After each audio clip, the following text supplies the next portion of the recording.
Greetings, friends! Juan Ingruski here, and this is the weekly Russian-Ukraine war update for the week of June 1st through June 8th of 2025. And if you want to continue receiving these weekly Russian-Ukraine war updates, be sure to subscribe to my channel, give this video a thumbs up, comment your thoughts, and share this video around.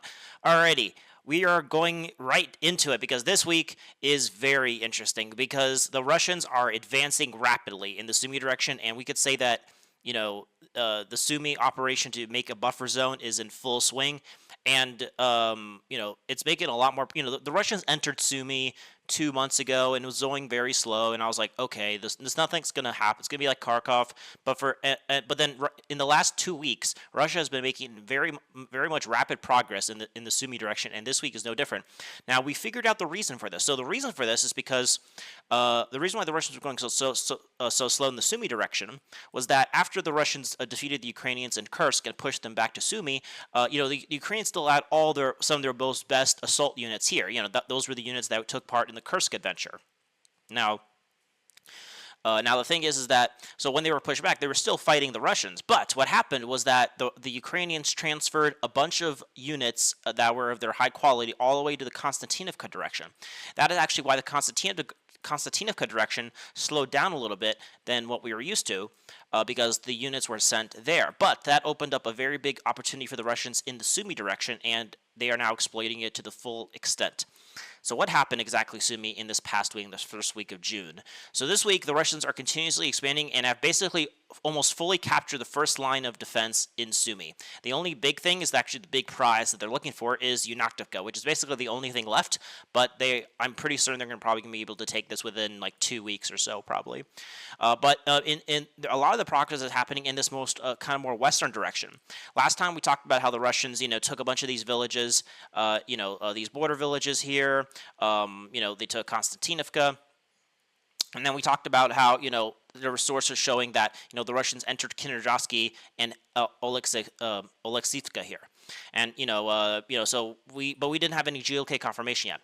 But this week we have GLK confirmation and more. So we have GLK confirmation that the Russians are continuously pushing south here and have completely captured the village, the village of Dnipropetrovsk and Oleksiv. Damn, fucking dude, my pronunciation is absolute garbage. But in any case, and then because of this, they also captured the smaller village of Andriivka between this village. These villages are pretty good. Like, if you look at them, these aren't just small little know-nothing villages. Like, they're actually, like, especially Dnipropetrovsk. Look, there's a lot of buildings that the Russians can use to house units and such. So it's a very, this is the capture of these villages allowed the Russians to accumulate forces to continue pushing south, and going south they have also captured a bunch of these fields that are to the south of them, and some sources are saying that they have reached right on the outskirts of the village of Mala Kuradovka here, and this marks the second line of defense, which I think the Russians are going to take. A lot of sources are saying basically what the Russians are trying to do after taking this first line of defense is to push to the second line of defense, which are these villages to the north of the Sumy forest. This forest basically protects Sumy from, is like the northern part of Sumy, and these villages are right on the entrance of it. And I think now the thing with Russians is that they don't really fight well in the forest here. We saw, as we see in the Sherebrenka forest, and all the forest battles in these wars is that when you find the forest, it just kind of gets tangled into a attritional mess, and no one really likes that. And so I do think one of the main goals for the Russians is to take the village of Kotin. As you can see, this is a very huge town which the Russians could use to accumulate forces. And my guess is instead of continuously pushing southwards, through these forests, my assumption is probably they're going to start trying to do some sort of western hook here and try to probably push a little bit towards this way, and then try to cut one of the main highways that supply Sumy. Try to reach the village of Sofinivka here, and try to just cut one of the highways that supply Sumy. And this would envelop Sumy from the west. And once they take the second line of defenses, it also puts Sumy under drone and artillery range. So that's another thing. And then I also think that the Russians will probably try to do something in the more eastern part of Sumy. As we saw, they re-entered this. They've entered this part of Sumy, but I do think the Russians are going to do something in this eastern part as well. So I think I talked about this last video, but I do think that the main goal for the Russians is to, do some sort of semi-encirclement of Sumy, and put, and at the very least, force the Ukrainian command to put a bunch of reserves here, because to fight where I think the Russians really want to fight, which is in Donbass. But in any case, if they manage to do that, this actually does create not only a buffer zone, but also put Sumy basically under siege. I don't think the Russians have the troops to take Sumy directly, but I do think the Russians could definitely make the put Sumy at least under threat. But also, in terms of land conquests, a bit more in this area near Yunatovka, the Russians have completely captured the village of Novomykolaivka, which makes sense, and they have also captured completely the village of Yablunovka here. And most sources now are saying that they actually physically cut one of the main highway that supplies Yunatovka. Now, just because they cut this highway that supplies Yunatovka does not mean there's no way to supply Yunatovka. If you look south here, there's you can see there's a few roads, like this road here, I think this is a road. Yeah, you can see there's a road here. It's off the beaten path. It's not like a highway or anything, but so there's still ways to supply Yunatovka. But again, as you can see, it's through these open fields. So the Russians could probably have a very good time targeting any Ukrainian supplies into Yunatovka. So yeah, they've maps are not updated yet, but I'm pretty certain they have captured the village of Varjachny here. There's barely any things here, and I don't think now that the Russians are in Oleksivka and Yablunovka, I do think the Ukrainians here are this village probably was already captured. We just don't have any map updates of it yet. I do think the Ukrainians are retreating back to their second line defense in Mala, Karadzhachki, Novosich, this fucking long ass name. And so so I do think that the Russians will have a very solid line of defense here, and they're going to probably start also trying to encircle Yunatovka, which is they're already trying to do that, and the Ukrainians are going to try to hold on to this second line of defense. But if the Russians manage to penetrate here, let's say they capture Mala, Karapachi here, and start cutting this highway, and start splitting the defense of these villages that defend Sumy, then they could definitely start actually taking it piece by piece here. And then also in Yunatovka, they're actually slowly trying to encircle it from the east here as well. This time we have geolocated confirmation of the Russians taking a bunch of these forests that are to the east of Yunatovka here. So as you can see, it looks like the Russians are trying to slowly but surely take these forests that I think with this little village of Satki, but I don't think it's a village. There's literally I think it literally might just be a homestead or some shit. But in any case, I do think they're going to try to take Satki, that homestead, and then try to take this small forest here, and then this would be able to, with the advancements that are happening here, they could then encircle Yunatovka from 3 angles and then slowly take this town, and this would be the main supply hub for the Russians here. Anyway, so yeah, the Russians are making very rapid progress in the Sumy direction, and we shall see how that develops. The other thing, though, for the Ukrainians, it seems like the Ukrainians are trying to not let the Sumy thing go in terms of, how do you say it, in terms of, they don't want to be too destroyed in the PR sense, so they're trying to basically re-enter the Kursk Oblast, and there's been a giant battle for the fuck it, dudes, I cannot pronounce things for shit. Anyway, but the Ukrainians are slowly but surely trying. The reason why the Ukrainians are very successful, well, not very, but are actually somewhat successful in trying to take this village, is because this village is actually encircled in 3 angles here. So it's actually a very good area for the Ukrainians to try to take it. And so, right now we have geolocated confirmation that the Ukrainians took the most southern part of Tiko. The Ukrainians are trying to cross this border here, and they have entrenched themselves in some of these farms on the more eastern side of Techno. I'm just gonna call it this Techno. And so they're slowly trying to squeeze the Russians out of here. Taking this would would be a bit of a PR stunt, because oh, we're back in Kursk. Look, but the thing is that if the Russians give this up, which they're putting up, the Ukrainians have been trying to take this for about 2 months now. It's not out of the question that the Russians could lose this, but if they do, then they'll be able to just retreat to their a new line of defense, where they're not encircled on 3 angles here already, just by the way this border works, and then and then they could just repel any Ukrainian attacks from here.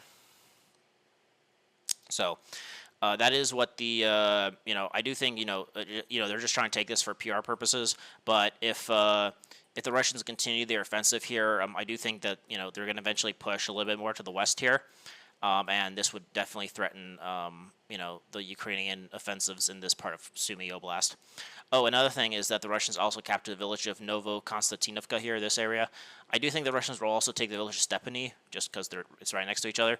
And, you know, if they want to protect their flanks a little bit, I do see, you know, the Russians probably trying to advance towards the village of Yastobrunova here. And, you know, probably, you know, just expand their bridge, you know, just protect their flanks a little bit. And then, you know, and then from here, you know, probably push southwards, try to take these villages, try to take the village of Rychki. And then, you know, as they push south here towards this highway, this protects their flank as they try to battle for one of the main goals, which is Khotan, which will be the next goal after Yunatovka. Kind of the big goal, you should say. Alrighty, that is the Sumy Oblast. Alrighty. In the Kharkov direction, the only big change is that the Ukrainians are in the center of Zaporizhzhia. This was protecting the western flank of the Russians in Volchansk. You know, they took these two villages and they were trying to hold on to it, but it seems like the Ukrainians kept entering it, and you know, because they needed to defend these, or else the Ukrainians could then, you know, reach these villages and try to cut off the Russians that are trying to, you know, that are holding the northern part of Volchansk. So yeah, but it seems like, you know, the Ukrainians are battling for Zaporizhzhia, but, you know, we shall see if they could develop that offensive to try to threaten the flank of the Russians here. But besides that, you know, nothing. We shall see how that develops, but nothing else happened in Kharkov. Alrighty, now we're going to go to the Kupyansk direction, this area right here, and there's actually been some interesting things happening here. The biggest thing is that we actually had some GLK confirmation of the Russians raising their flags in the village of Kindergerovsky here, proving that the Russians actually are in control of this town. It's a pretty decent town. This is a very important town because it's one of the main hubs the Russians had to take in order to start encircling Kupyansk from the north. We actually had the Russians raising their flags in the center of the town. That being said, some mappers are saying that the southern part of this town, this area right here, is under Ukrainian control. I don't know if that's true or not. We we don't have any confirmation of the Ukrainians being here. I do think if the Russians are able to, like, you know, if the Ukrainians were still here, and the Russians wouldn't just raise their flag, you know, because in the flag raising video they're pretty nonchalant. You know, if you're still battling for the town, you don't waste your time raising a flag. You know, you only do that when the town is cleared, and you could take the time to raise it and such and make a video. Any case, I do think that I do think this village is under Russian control, and if this village is under Russian control, then the villages of Radivka and Glublovka will probably fall as well. But if the Ukrainians are still, let's say, counterattacking and, you know, making this not a tenable hold, then I definitely could see the Russians being delayed and, you know, capturing this kind of northern part from Kupyansk.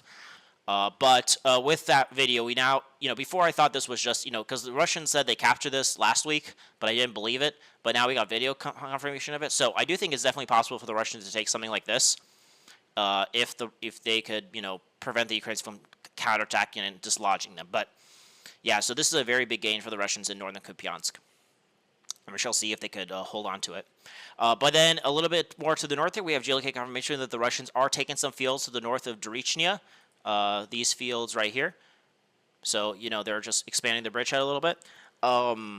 You know, I do think the Russians, you know, want to stay in Dnipropetrovsk, because if they press forward, then there's not, you know, they don't have as much protection. You know, Dnipropetrovsk is the biggest town in this area. Everything else is just a bunch of small villages, so they don't want to, you know, leave their hiding spot because, you know, there's a lot of drones here. But I do think it would be prudent for the Russians to probably try to take some parts of this. You know, just to make their bridgehead a bit more secure and not just on the river. Plus, I think, you know, as you move west, you get more. There's more high ground elevation here, and such. So yeah, and yeah, so that's the Kupyansk direction. Just the Russians expanding the bridgehead here a little bit. All right, now we are going to go to the Lyman direction, and in the Lyman direction, there's been a lot of actually changes here. It looks like the Russians are, you know, this is actually another axis of it feels like the main Russian advance is in Kostiantynivka, but then there's like some smaller axes, like in South Donetsk and such. And Lyman's now, before we never really talked about Lyman, usually was boring as fuck, but now we are, this is actually becoming, pretty exciting in 2025, the Lyman direction. And this week, we talked about how last week the Russians captured the village of Rykogoup, and this week, now the Russians have expanded rapidly. They have reached the second river, this river that kind of slices like this. And not only did they reach it, they actually managed to cross it because they actually have geolocated confirmation of the Russians being in the northern part of the village of Karpovka, in this area right here. But that was like actually like a few days ago. This was like as soon as I stopped recording and uploaded my video and such. We actually just got the update that the Russians are here. We haven't had any update for the rest of that week. So I mean, maybe the Russians got pushed back. I don't think so. I do think the Russians have much more progress here in the last week that we just don't have any confirmation of yet.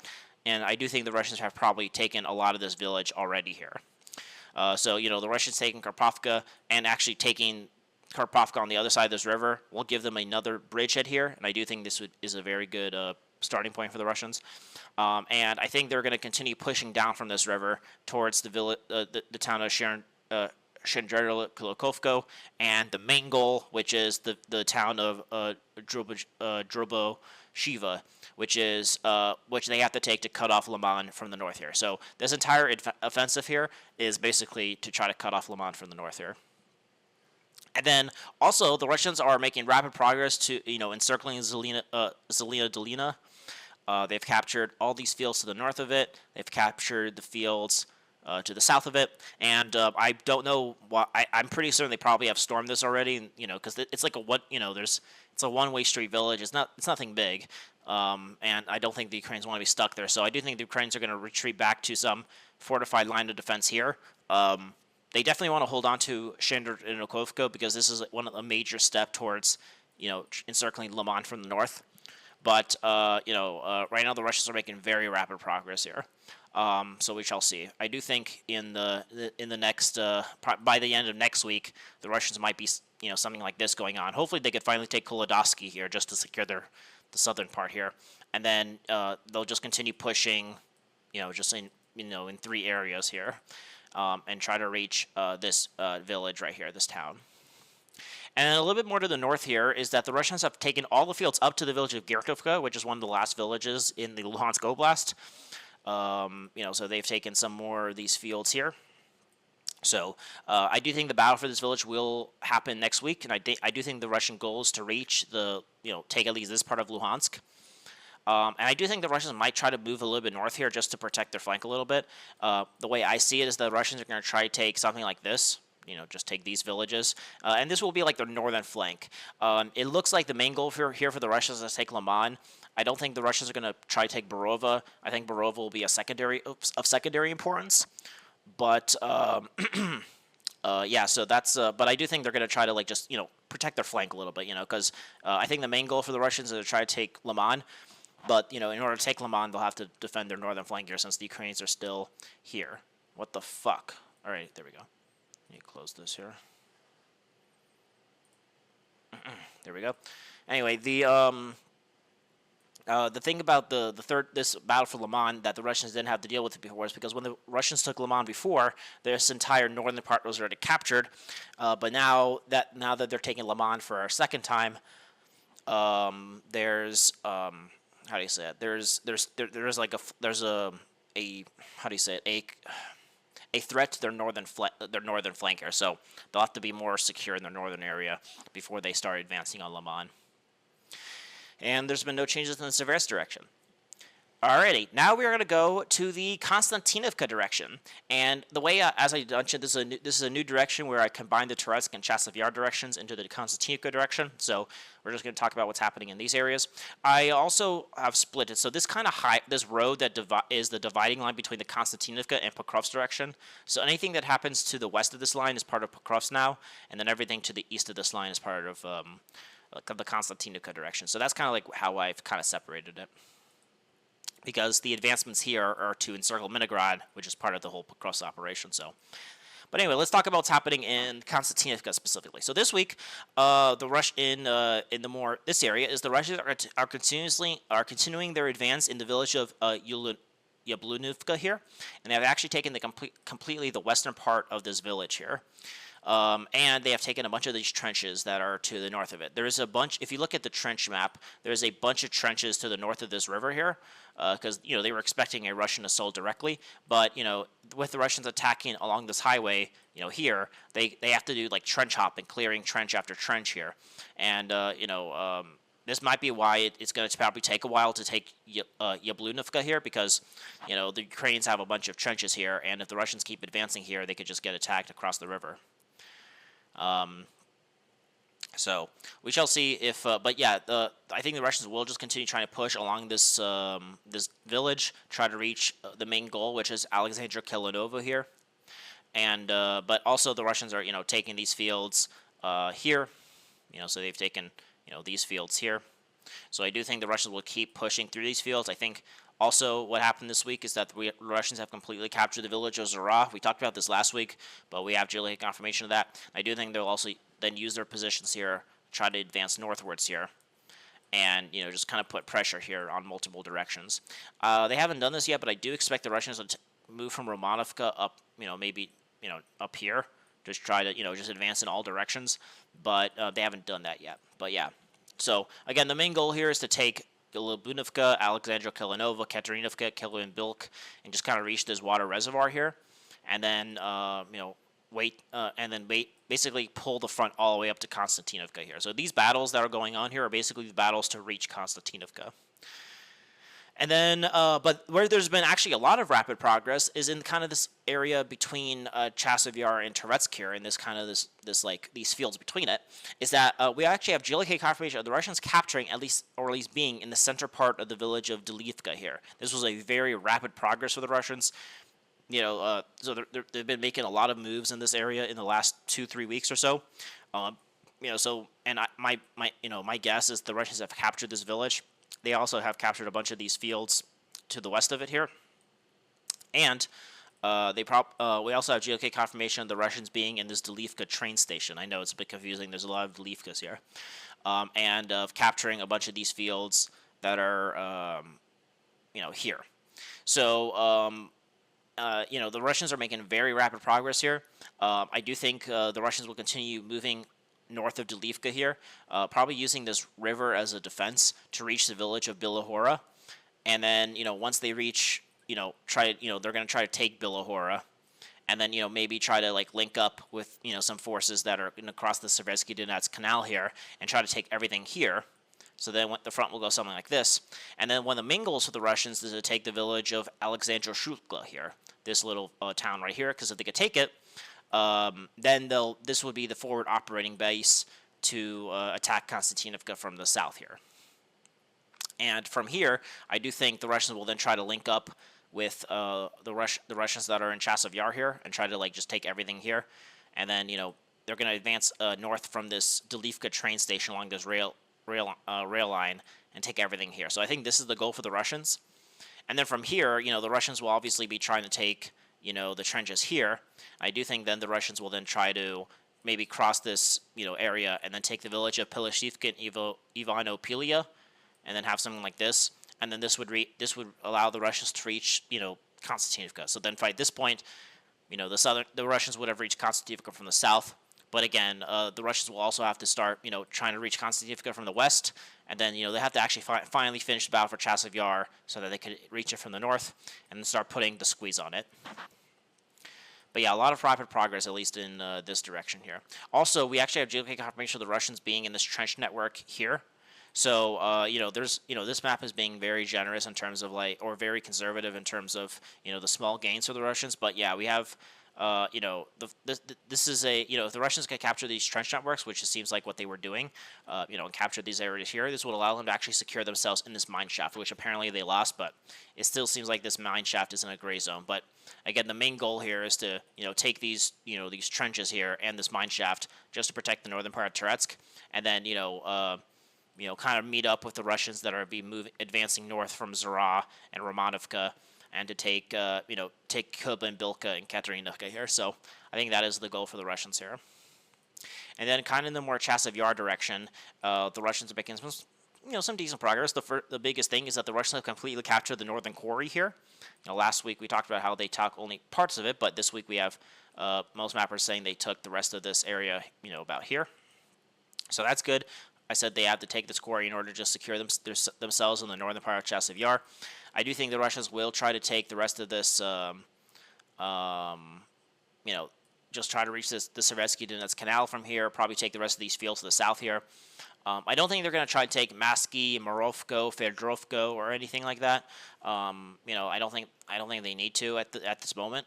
But I do think they're going to just try to secure their northern flank a little bit, and which is what they're doing with the capture of this quarry.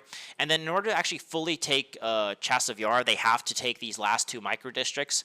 It looks like the Russians are battling for this micro district here. So if the Russians can capture this would be a very big gain for the Russians. And then the last micro district, which is a residential neighborhood, is this area right here. But, it's probably burnt up to hell, and we don't exactly know. Because once the center of Chasiv Yar falls, I think that was the hardest battle. It's surprising we don't have any flags being raised here in Chasiv Yar yet. So, maybe the Ukrainians are still here, maybe they're still in the basements or whatever. But, we do, but I do think the Russians have taken the center of Chasiv Yar, and but we still need some confirmation. But if they have taken it, then the only thing they need to take is basically this area right here, and then they could claim they have completely taken Chasiv Yar, and then I think they're going to try to just clear this forest here by taking it by encircling it and such. And then if they could take everything behind this red line, then they could claim they have taken Chasiv Yar. So the year-long battle for Chasiv Yar is coming to a close here, and I do think the Russians will be able to take it in the summer campaign, which they'll need to because they have to take Chasiv Yar in order to start encircling Kostiantynivka from the north here. Alrighty, that is the Kostiantynivka direction. Now we're going to go to the Pokrovsk direction, and this week we only have, again, like last week, there's not actually been much progress in the Pokrovsk direction. The biggest, in this more near Minograd is the Russians have taken some of these fields to the north of Shentenko-Pershi, these fields right here. I do think the Russians will continue pushing towards the village of Kobachiivka here, and probably take some of these fields to the west of Polpa Yar. Because the main goal here is to push towards this next line of Ukraine defenses here in this rail line here. But the main goal here is to try to encircle Minograd. But so some small progress here. So, but yeah, some of these fields, but that just some small progress here. The Russians are continuing battling for these trenches to the that are between Malinivka and Mirolubivka here. These trenches that are right here and such. So we don't know if they've completely taken these trenches, but they need to do that in order to actually start battling for the village of Novokumenachi here, which is one of the main defenses for the Ukrainians in the eastern part of Minograd. But yeah, just some small progress in the fields, but nothing too major just yet, but still some progress. And then no changes in kind of this area. But the main thing, one of the biggest things that's happening in the Pokrovsk direction is that officially the Russian MOD has confirmed that the Russians have entered the Dnipro Oblast and have begun offensive operations inside it. We don't know exactly where, but some sources are basically saying is mostly in this area right here to the north of Gorovka here. So around this area is where they say the Russians are crossing and have entered the Dnipro Oblast. I do think the Russians will have to take the village of Novopavlovka here, which I think is the main goal here. But it is a bit of a propaganda victory to say, hey, we are now in another oblast here. So, but besides that, there's, but it is a bit, again, these are just fields here. There's no big advantage here. It's just kind of more of a PR thing. But if they are in these fields, then I do think the Russians will try to cut off the Ukrainians in Novomykolaivka and Morovka here, just to push the Ukrainians back to Novopavlovka and get closer to it. One of the biggest changes, though, is that the Russians have almost completely captured the village of Novosibirivka. We have GLK confirmation of the Russians being in the center part of this village. They haven't taken the most western part yet because, again, the Ukrainians built a very big trench network here. You can actually see it here in the Dnipro Oblast here to prevent the Russians from reaching here. So, the Russians have taken the center part of Novosibirivka, which is good for them, but they have not actually reached the Dnipro Oblast from this northern part here. I do think the Russians were probably going to try to stop here, consolidate their positions, in this area here, And then I do think they're going to try to finally take the town of Udashna here. This has been a thorn on the Russian side, and I do think that, if they could secure their position in the south of the village, they could do a big general offensive into this area and take it. So we shall see if the Russians can do that. And yeah, that is the Pokrovsk direction. Now we're going to go to the South Donetsk direction, and this is actually where a lot of the other interesting things are happening. I think Pokrovsk is one of the main goals for the Russians, but I think it's taking a back seat because the Ukrainians put a bunch of forces in Pokrovsk. That being said, so it's not as sexy as it was before, but now, like things like fronts like Lyman and now in the South Donetsk direction are actually now becoming more sexy. And what do I mean by that? Well, the biggest thing is that the battle for Komar has begun. So the biggest thing is, so in this kind of southern direction, we actually have GLK confirmation of the Russians completely captured the village of Fordovka here. So they did a massive offensive operation that completely took this town. And then I do think the Russians are going to try to just take a few of these like tree lines that are to the west of these two villages to secure themselves a little bit better. So they've completely captured the village of Fordovka. This was a very big gain for the Russians, just to, they continued advancing up along the river. And also, they did a massive offensive that actually saw the Russians enter the southern part of Komar. We have JLK confirmation of the Russians being in the southern part here. So as they're saying, they're now battling for these farms to the south of Komar here. But if they could take, this area here and secure it, they'll have a bridgehead into the rest of Komar. And this is one of the main hubs of the Ukrainian activity in the South Donetsk direction. It's the biggest town in this entire South Donetsk direction. And so, if they could take Komar, it'll be a very big blow to the Ukrainians. So the battle for Komar has begun. I do expect that the Russians will probably try to, again, continuously advancing along this river, try to take the villages Zyrka, Yalta, and Zaporizhzhia, and then there's like this river here that kind of separates it, like kind of splits everything. So I do think the Russians will continue moving along the river, and then once they reach it, they'll stop.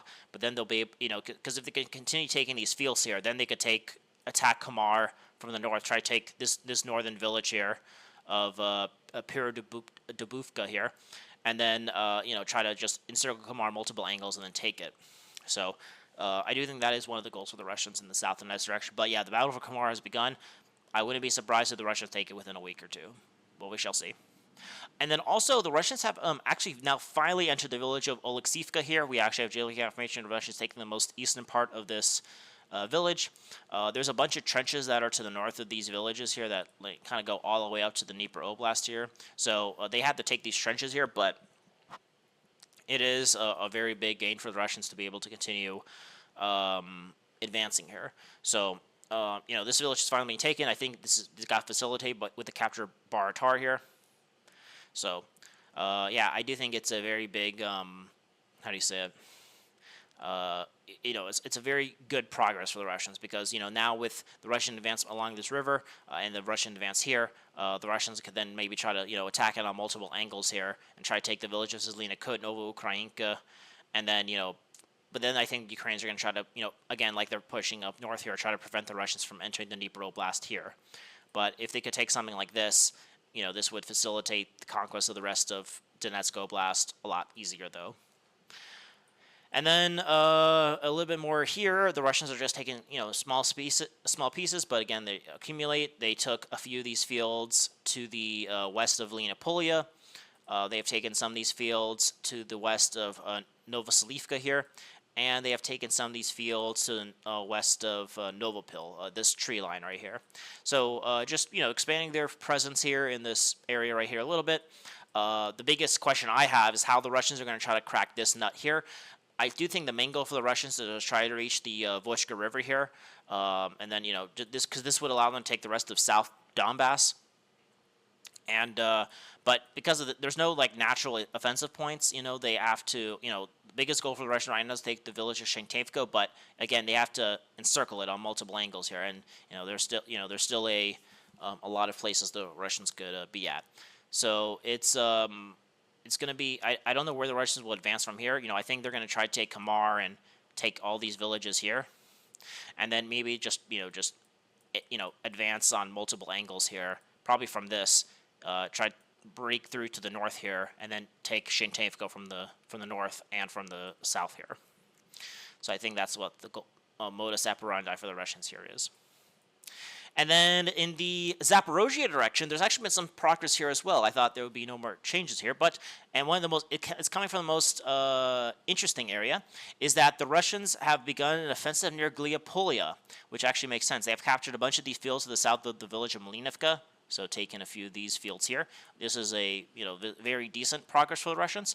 I do wonder if the Russians will actually be able to enter Mlinivka, but if they're able to take this village, the battle for this village will show us how strong the Ukrainian defenses in Gliapolia is, because this front has been quiet for the last like 2-3 years. So maybe I think the Ukrainians don't have a lot of troops here because they thought they didn't need it. I do think that once the Russians take south, then that's one of the main goals is they're gonna like kind of pour southwards, try to take Uspenivka, and then try to. And I think Gliapolia will be the next goal for the Russians here once they take everything like here, which I think is one of the main goals for the Russians for this summer campaign. Once they do that, I think they're gonna keep advancing just kind of southwards here, southwest, and then try to reach Uspenivka, and then start try to reach this highway to cut Gliapolia. So I do think Gliapolia might be one of the next operations. I think this advancement here is just to start facilitating the battle for it, maybe probing the Ukrainian defenses here. So we also see if this was just a localized defensive or if this is the beginning of something big here. And then also in the more Orekov direction, we have there's been some small changes. The Russians have taken some, they finally activated here again after a couple months pause, and they've taken a few more tree lines to the north of Robotina, just getting closer and closer to the village of Novodelinivka here. They're bombing Mala Takmachka, so I do think that, the Russians are getting closer and closer to the villages that protect Orekov, but, these are heavily, heavily fortified, and I don't think they're going to be able to, it's going to be very hard for the Russians to do a direct attack. I think the Russians will have to encircle it, but we shall see. Alrighty, that is the end of this video. I hope you guys enjoyed this weekly Russian-Ukrainian war update. If you want to continue receiving these weekly Russian-Ukrainian war updates, be sure to subscribe to my channel, give this video a thumbs up, share. Fuck, dudes, I am all over the place. It's summer. It's fucking amazing, guys. It's cool. I'm just overwhelmed with joy right now. But anyway, just dudes, share this video around, subscribe to my channel, like this video, comment your thoughts. I hope you guys have a wonderful fucking day. And yeah, so aim high and wander on.